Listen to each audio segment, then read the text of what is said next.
Have you ever wondered how to figure out if people like the content that you're creating on your blog or website? I bet you have, because most of us have wondered at some point. But maybe you don't know how to do a content audit. So stick with me. That's exactly what I'm going to teach you today.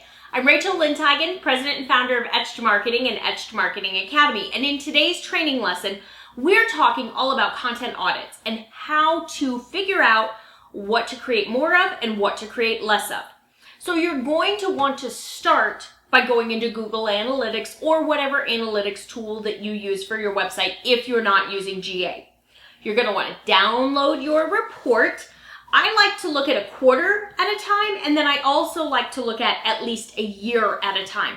So we're just going to talk about the quarterly review. You're going to download your pages report for the quarter.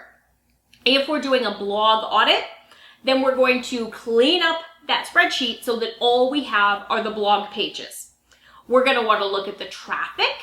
We're going to want to look at the entrances, because often the entrances can be tied to SEO. The entrances are how many people came to that page versus how many found it from somewhere else on your site.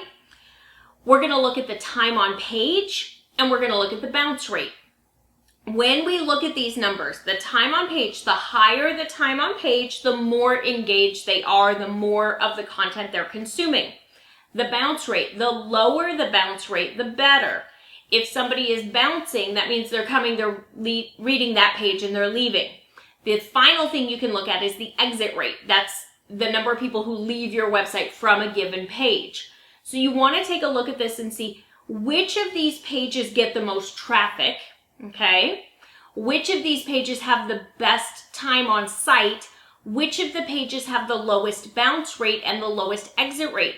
This helps you to really understand either which pages are ranking higher, so they're getting more traffic, or just which pages do your ideal customer find more helpful. You're going to also want to think about, how did you share that content? Did you promote it? Did you share it on Insta? Did you do a link to it from your email? Like, what did you do from a content promotion standpoint? Because if you haven't promoted your content, you don't want to kill off anything that you haven't at least tried to promote. Now you're going to go through and you're going to analyze which posts did they like the best, which did they like the least, and you're going to want to look through and kind of sort and filter and figure it out. Then create more of what they find really useful and less of what they find that they don't consume. It's pretty easy. Do this maybe once a quarter, but for sure once a year. Take a look at your content, your performance, see how things are going, and then adjust your strategy as necessary. Don't keep creating the same kind of content if nobody's reading it. Make sure you're creating content that is helpful to your ideal customer. Make sure you're optimizing it. By doing those two things, you should have better performing content. If you want to learn more about how to optimize the content that you're creating, grab my SEO Quick Start guide.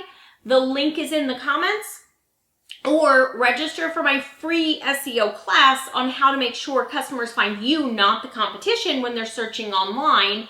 Again, free training. It's just going to walk you through what to do on your website.